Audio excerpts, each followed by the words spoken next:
Hi there everyone, Lars here with some more D&D writing advice, brought to you by Camille's Harem. Not just a podcast for novice writers by novice writers, but also a YouTube channel by novice writers for novice writers. Because writing is an adventure, it's more fun with friends.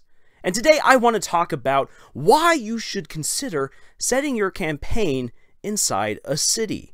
You see, when we think about D&D, we normally think about big, sprawling worlds, crazy long campaigns, characters going from village to village or from kingdom to kingdom, doing these amazing things. And that's largely because it's really fun to go different places. Being able to explore the vast, massive world gives everyone a chance to properly develop their characters. It gives the DM a chance to expound on the world that they have made throughout all these different NPCs. It's great for questing and all these other things.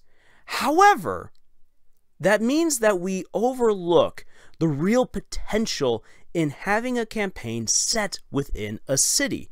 So let me give you a couple of reasons why you should consider putting your campaign in a city, and then I will translate that over to how you could write a really strong story centered in a city. So my number one reason why you would want to put your campaign in a city is to control those murder hobos! Just think about it right here. If you've got a murder hoboing, going around like, ha, I'm gonna kill you, woo, how much loot do I get? What is the XP I get? Well, you know, it's really hard to do something like that when you're in a city where there are people like police, city guard, maybe someone from higher up, king's own personal bodyguard, angry citizens who can band together. A murder hobo is not going to survive very long in that kind of a setting. And in fact, I have used a city campaign before to curb the tendencies of two murder hobos. And for the most part, it actually worked out really well because I got the message. If you want to continue on, there are plenty of people that you can murder, but you just can't go around killing the citizens because they will kill you back. So they got the message really fast. Honestly, for that reason alone, consider putting your game, at least for a time, inside a city to control those murder hobos. Here's my second reason why you should consider putting your campaign into a city. You see, within a city, there is a ton that is going on. If you've had NPC characters aplenty that you want to throw out at your characters, a city is a great place to meet tons and tons of people. It is a place where you can have NPCs doing their own thing, maybe even they have relationships between one another. It is a place where you, as the dungeon master, if you really want to get into your own role-playing and throw all these different characters at your party to interact with, a city is a really great place. Now then, there is the temptation then for you to kind of roleplay with yourself.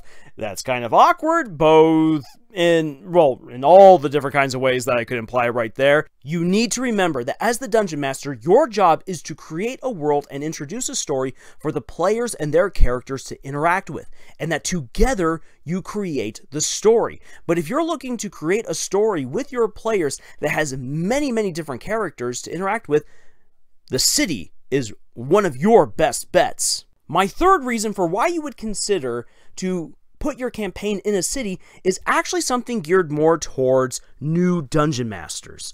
You see, it's really easy to feel overwhelmed with the prospect of having to create a massive world, even if it's a world that's given to you from the guidebook. There's just a lot going on.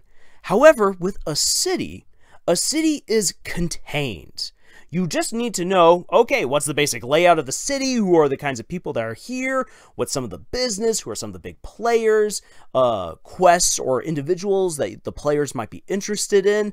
It still encourages you to think large. It still encourages you to come up with a lot to make the city feel vibrant and lived in. But it does not then require having volumes upon volumes of information on this world. Now, granted, it's a ton of fun to make a vast, sprawling world for your players to enjoy, but if you don't feel very confident in that, go on ahead. Have a city campaign. You will love it. It will give you a chance to really get creative, think big, but not be overwhelmed by the details. My fourth reason for why you would want to consider a city campaign is this. Remember, there's a lot happening within the city, and it's a really good way to distract and entertain the players. There can be all of these different kinds of side quests, little places that they can enjoy, shops, people to meet.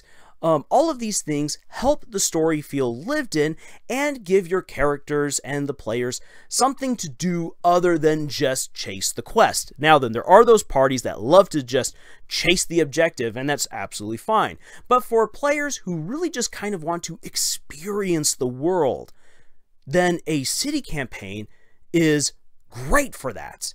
And once again, kind of drawing from my own experience from doing this, I once spent an entire session with my players where they just went around and they got to go plant shopping. They went looking for, I mean, granted they were actually looking for criminals, but they ended up having really fun conversations with an orc who ran a soup shop. They got to meet an old dwarf who was going slightly senile, and his amazing wife who made them these lovely cupcakes. And really, it was just a lot of fun. They had a great time, and it was some of the best role-playing I've done. And it felt almost sad to get back into the main quest because all of us were just having so much fun dinking around in the city doing stuff. And if you really want to get into role-playing, you and your party, once again, the city is where it's at. My fifth reason for why you should consider placing your campaign in a city is because of all the hidden potential that is inside the city. You see, a lot of people have this misconception that the great adventure that is out there is really beyond the gates and walls of your fair city. That is where there are roving armies, dastardly gods who interfere in mere mortals' dealings, where there are villains to be conquered, maidens to be saved, and men to seduce. All of these different things.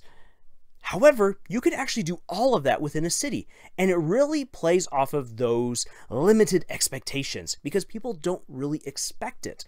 Once again, within the city campaign that I ran, and I really do actually want to tell you guys later on the story of this campaign because it was a ton of fun, my characters were not ready to encounter stuff like gods within the city because they were just hunting down criminals, and yet I could, in a very logical way, in a way that fit the narrative, introduce much larger themes, much larger heroes and villains that the characters could then interact with. And it was something that the players absolutely loved because they just thought that they were dealing with regular criminals, and through a series of events, they discovered a huge plot for the city, and it was a ton of fun. It absolutely exceeded their expectations. So never discount the merits of a city campaign. And that leads me to my writing advice.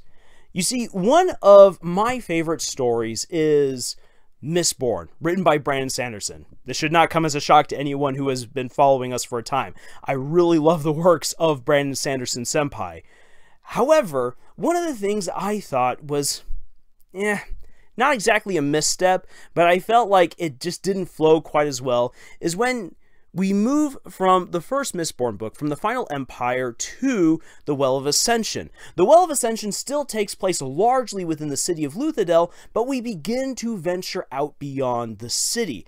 And when we get to Hero of Ages, we're definitely going outside of Luthadel. Now, by that time, I'd gotten used to the idea of being outside of Luthadel, but the Final Empire was so incredible because you're confined within the city. You are stuck with the god of the world of Scadrial, who is a murderous being, and there's really no escape. You really get to feel the oppression, the dirtiness, the backstabbing spirit of the city of Luthadel. You get to see its glorious pomp for the nobility, its absolutely disgusting, awful mire for the scoff, for the poor and enslaved people of the city. And it's just, you can't ever escape it. It sets the atmosphere for the book so beautifully. Going beyond Luthadel kind of ruins that atmosphere. And while in the end, the trilogy is absolutely amazing, is absolutely worth a read, I still always feel like I'm missing something because I'm no longer just stuck within the city of Luthadel and everything that is happening within it, because it's such a bustling, happening, amazing, horrifying city. And this is where I give my advice. Don't just have your characters, if you're writing a fantasy series, don't just have your characters wander about through the wilds, unless that's really the kind of story that you wish to tell. Once again, don't underestimate the potential that there is within a city. And I myself have written a novella where I just placed the entire story with all of its incredible characters and its amazing twists and everything inside of a city, and it really helped to enhance the claustrophobic feel of, holy dang, if we don't figure out who the villain is in this case, we are all screwed because we are living in the same walls as this guy. Ah! It really helps to heighten the tension when you put everything within a city, because there's no escaping it. The heroes or the villains have to resolve their problems. They have to bring the plot to its conclusion within a confined space. This puts a time limit on it. It heightens the tension. It shows real stakes. We're not just talking about the world, but we're talking about a very real city, where by this time, if you've done your job right, you've gotten to know characters. You know how the city works. It feels lived in. It feels for the readers like they can just step right on in and understand what is happening inside of this city. Centering a story within an urban area is honestly really good for helping people to feel grounded within the world and to understand the stakes of the plots. And that's one of the things I find really, really neat, is that the city takes the nebulous affair of wandering about in the world and condenses it and makes it feel real. Now, you don't need to put all of your fantasy stories or all of your other stories within a city setting. There is a lot to be explored out there in the world. And honestly, like I said at the beginning, it's so much fun to go on out there and see where your imagination takes you.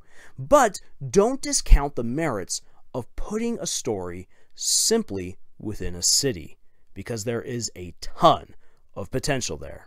So that is essentially all of my advice on this subject. Like I said, I really want to share with you guys this story of my own city campaign. So I think I'll do that next for the next D&D video. Maybe I'll make a series of it. That sounds like a whole lot of fun. At least it does for me.